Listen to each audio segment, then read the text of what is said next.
মধ্যপ্রাচ্যে ইসরায়েলের পরবর্তী টার্গেট হতে পারে তুরস্ক, এমনটাই মনে করছেন ইসরায়েলের ডানপন্থী বিশ্লেষকেরা। সম্প্রতি কাতার, ইয়েমেন এবং সিরিয়ায় হামলার পর আরও জোরদার হয়েছে বিশ্লেষকদের এই ধারণা। সেই সাথে ইসরায়েলের প্রধানমন্ত্রী বেনিয়ামিন নেতানিয়াহু গ্রেটার ইসরায়েল ভিশনের মাধ্যমে মধ্যপ্রাচ্যের দেশগুলোকে দুর্বল করে ইসরায়েলের আধিপত্য বাড়ানোর চেষ্টা করছেন। ইসরায়েল এই আগ্রাসী নীতির পথে অনড় থাকলে সিরিয়া এবং ভূমধ্যসাগরে তুর্কি ও ইসরায়েলের মধ্যে বড় ধরনের সংঘাত শুরু হতে পারে বলে মনে করছেন বিশ্লেষকেরা।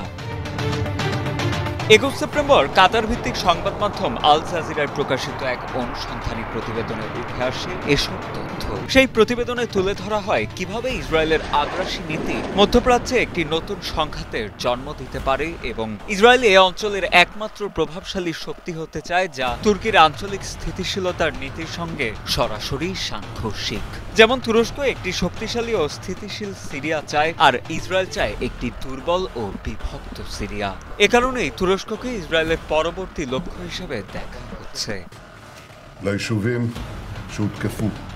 ইসরায়েলি বিশ্লেষক এবং আমেরিকান এন্টারপ্রাইজ ইনস্টিটিউটের সিনিয়র ফেলো মাইকেল রুবিন প্রকাশ্যে বলেছেন যে তুরস্ক ইসরায়েলের পরবর্তী টার্গেট হতে পারে এবং তুরস্কের ন্যাটো সদস্যপদও তাদের রক্ষা করতে পারবে না। ইসরায়েলের মূল লক্ষ্য এই অঞ্চলের একক আধিপত্য, কিন্তু তুরস্কের ভূরাজনৈতিক অবস্থান, সামরিক শক্তি এবং মধ্যপ্রাচ্যের ক্রমবর্ধমান প্রভাব ইসরায়েলের এই লক্ষ্যকে বাধা দিচ্ছে।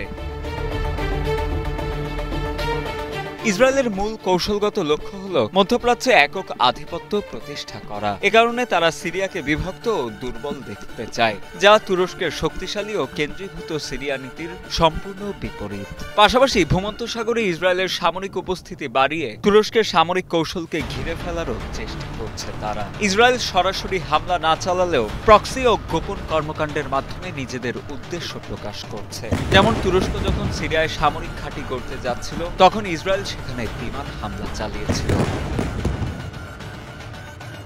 যদিও ইসরায়েলি ডানপন্থীদের এসব পূর্বাভাসের কঠোর ভাষায় জবাব দিয়ে আসছে তুরস্ক।